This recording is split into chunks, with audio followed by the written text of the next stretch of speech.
Leitura Guiada, um programa da Primeira Igreja Batista em Botafogo. Este é seu encontro diário com as Escrituras Sagradas. Acompanhe agora o nosso estudo de hoje. Amado irmão, nós estamos no programa Leitura Guiada da Bíblia, sua porção de leitura diária das Escrituras, explicada aí capítulo a capítulo.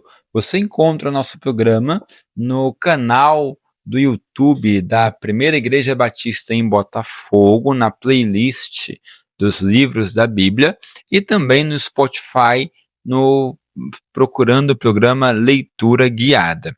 Nós estamos, então, no capítulo de número 26 do livro de Deuteronômio, capítulo 26, 27 e 28 é a nossa leitura diária de hoje. O capítulo 26, ele já faz ali um fechamento do discurso de Moisés, do segundo discurso. Nós falamos lá no início que Moisés, lá no início do livro de Deuteronômio, que o livro de Deuteronômio ele é dividido em 3 grandes discursos de Moisés. Nós estamos aqui no segundo discurso, que é o maior, que vai desde o capítulo de número 5 até o capítulo de número 26.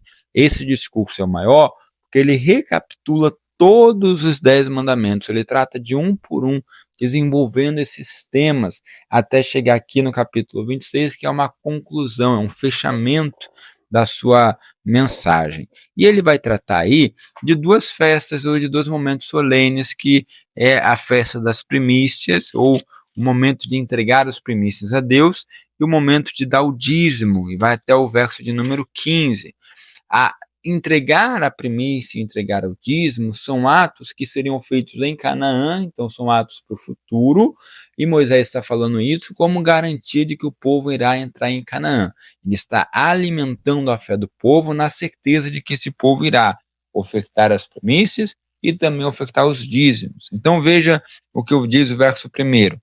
Ao entrares na terra que o Senhor teu Deus te dá, ou seja, eles ainda vão entrar. Isso pode ser traduzido assim: quando vocês entrarem na terra que o Senhor teu Deus dá por herança. Então, o que eles vão fazer nessa terra?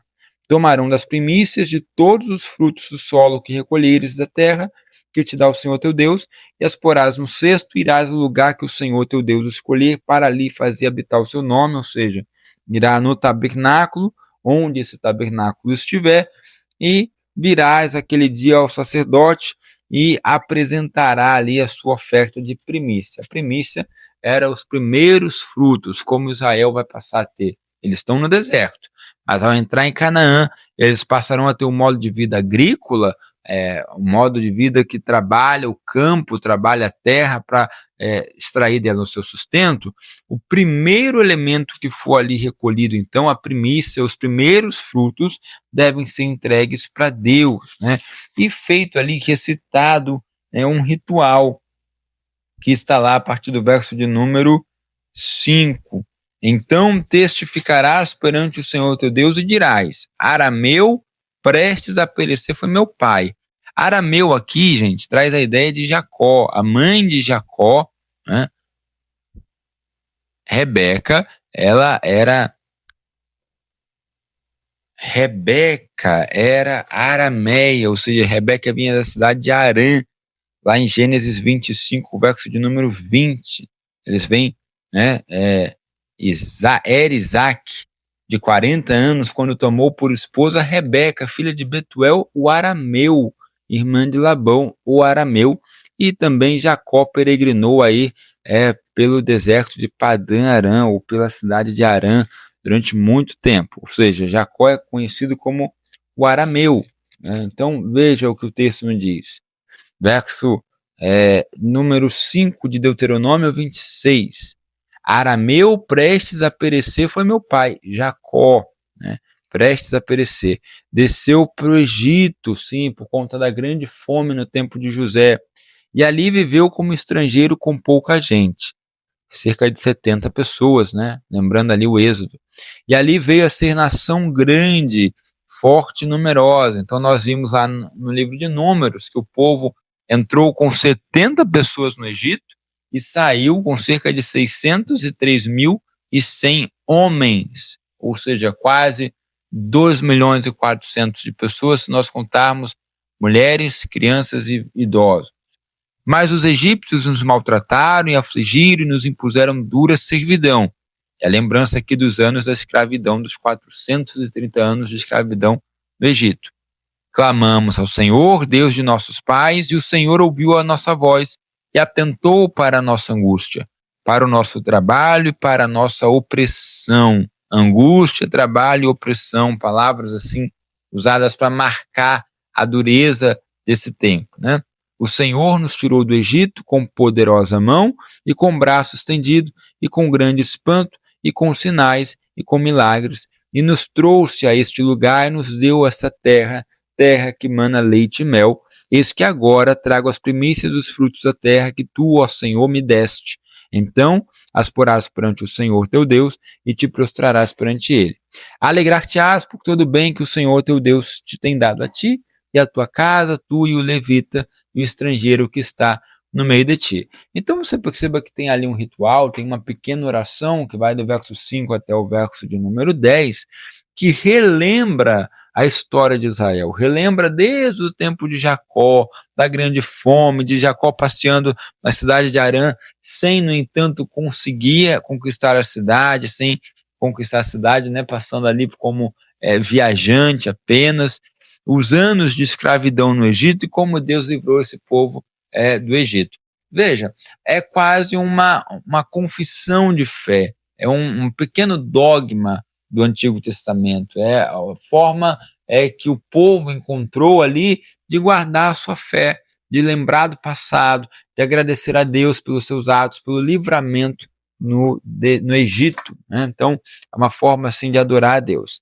Aí vem lá do verso 12 ao verso 15 o mandamento do dízimo. O verso 12 diz assim, olha, quando acabares de separar todos os dízimos da tua messe no ano terceiro, que é o dos dízimos, que é o ano dos dízimos. Quer dizer que só se dá o dízimo no ano terceiro? Não.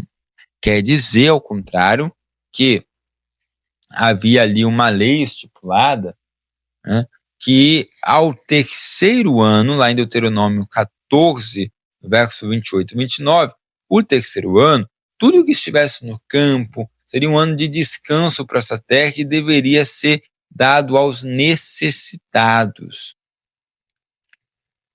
Lá em Deuteronômio 14, verso 28, diz assim, ao fim de cada 3 anos tirarás todos os dízimos do fruto do terceiro ano e os recolherás na tua cidade. Então virão o levita, pois não tem parte nem herança contigo, o estrangeiro, o órfão e a viúva que estão dentro da tua cidade, e comerão e se fartarão, para que o Senhor teu Deus te abençoe em todas as obras que as tuas mãos fizerem. Então, a cada 3 anos, o povo deixava ali os frutos caírem para que o órfão, o levita, a viúva pudesse, então, utilizar, né, desses frutos que seriam aí os dízimos para o Senhor. Bom, ele finaliza o texto, né, lá no verso 16 ao verso 19, é a conclusão do discurso de Moisés. Veja como ele vai encerrar. Hoje o Senhor, teu Deus, te manda cumprir estes estatutos e juízos. Guarda-os, pois, e cumpre-os de todo o teu coração e de toda a tua alma. Hoje fizeste o Senhor declarar que te será por Deus, e que andarás nos seus caminhos, e guardarás os seus estatutos, e os seus mandamentos, e os seus juízos, e darás ouvidos à sua voz. E o Senhor hoje te fez dizer que lhe serás por povo seu próprio, como te disse, e que guardarás todos os seus mandamentos, para assim te exaltar em louvor, renome e glória sobre todas as nações que fez, e para que sejas povo santo ao Senhor teu Deus, como tem sido. Nós temos aqui alguns elementos interessantes, né? O verso 16, o chamado a obedecer, o chamado à obediência, guardar e cumprir de todo o coração, de toda a tua alma. Palavras que aparecem lá no Shema, em Deuteronômio 6. Ouve, ó Israel, o Senhor teu Deus é o único Deus, né? Amarás, pois, o Senhor teu Deus de todo o teu coração, de toda a tua alma e de toda a tua força. Então aqui deve-se guardar o mandamento de todo o coração e com toda a sua alma. Um esforço sobrenatural para se guardar os mandamentos de Deus. No verso 17 vem a questão da declaração. Fizeste o Senhor declarar, ou seja, ele está fazendo uma aliança. E o verso 18, olha, hoje te fez dizer. Então, no verso 17, Deus declara que o povo é dele. No verso 18, o povo declara que é de Deus. Então, Deus declara, este é meu povo. O povo declara, este é o meu Deus. É feita uma aliança entre Deus e o povo de Israel, baseada nos mandamentos e na obediência. Então, nós temos aqui a ideia de obediência e aliança. Essa obediência e aliança leva ao verso 19, para assim te exaltar em louvor, renome e glória sobre todas as nações. Então, eu tenho ali a aliança feita com Deus, a obediência feita com Deus, a obediência para os mandamentos de Deus que conduz, então, à exaltação. Ou seja, obediência é o caminho para a exaltação. Obediência é o caminho para a exaltação. Esse é o segredo, né, do cristão. Obedecer a Deus. Obediência é o caminho para a exaltação por Deus. Eu guardar a aliança com Ele. Aqui encerra-se, assim, o segundo discurso de Moisés. Nós vamos parar aqui. Eu sei que o áudio ainda até ficou meio curtinho, comparado com os outros que nós estamos fazendo, mas nós vamos parar aqui porque a partir de agora, o capítulo 27 entra no terceiro discurso de Moisés. Nós vamos aí recapitular um pouquinho desse terceiro discurso, analisá-lo, né, e ver como é que funciona a sua estrutura, tá bom? Deus abençoe sua vida, Deus guarde você, sua família, e que você tenha um dia abençoado em Deus.